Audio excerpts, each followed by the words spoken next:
شروع اللہ کا نام لے کر جو بڑا مہربان اور نہایت رحم کرنے والا ہے۔ نبی کریم صلی اللہ علیہ وسلم نے فرمایا، لوگوں پر ایک ایسا زمانہ آئے گا کہ انسان کوئی پرواہ نہیں کرے گا کہ جو اس نے حاصل کیا ہے وہ حلال سے ہے یا حرام سے ہے۔ صحیح بخاری حدیث نمبر 2059۔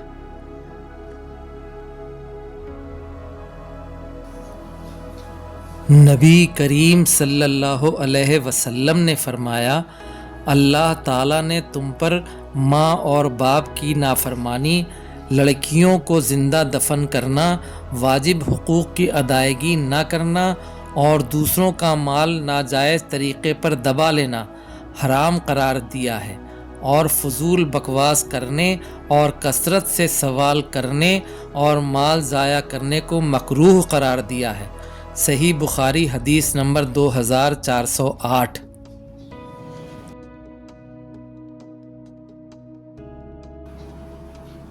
رسول اللہ صلی اللہ علیہ وسلم نے فرمایا، اسلام کی بنیاد 5 چیزوں پر قائم کی گئی ہے۔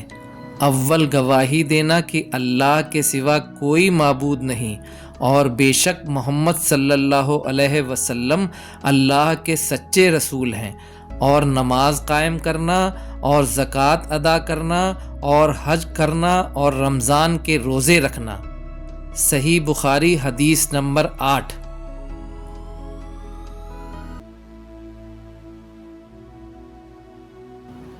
آپ صلی اللہ علیہ وسلم نے فرمایا کہ ایمان کی 60 سے کچھ اوپر شاخیں ہیں، اور حیا شرم بھی ایمان کی ایک شاخ ہے۔ صحیح بخاری حدیث نمبر 9۔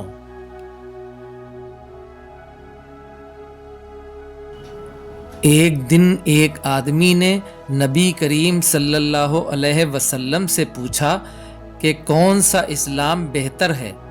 فرمایا کہ تم کھانا کھلاؤ اور جس کو پہچانو اس کو بھی اور جس کو نہ پہچانو اس کو بھی، الغرض سب کو سلام کرو۔ صحیح بخاری حدیث نمبر 12۔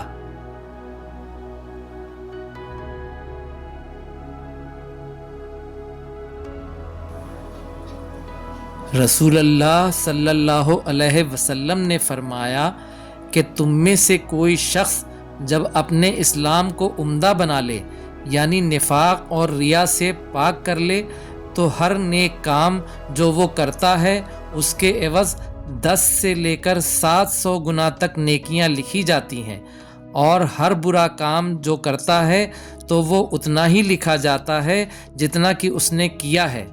نبی کریم صلی اللہ علیہ وسلم نے فرمایا، تم میں سے کوئی شخص ایماندار نہ ہوگا جب تک اپنے بھائی کے لیے وہ نہ چاہے جو اپنے نفس کے لیے چاہتا ہے۔ صحیح بخاری حدیث نمبر 42۔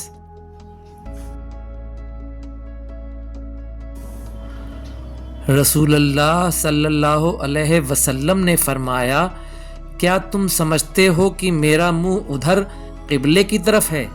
اللہ کی قسم، تمہارا رکوع اور تمہارا خشوع مجھ سے کچھ چھپا ہوا نہیں ہے، میں تمہیں اپنے پیچھے سے بھی دیکھتا رہتا ہوں۔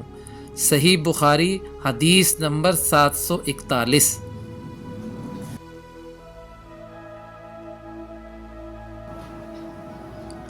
نبی کریم صلی اللہ علیہ وسلم اور ابو بکر اور عمر رضی اللہ عنہ نماز الحمدللہ رب العالمین سے شروع کرتے تھے۔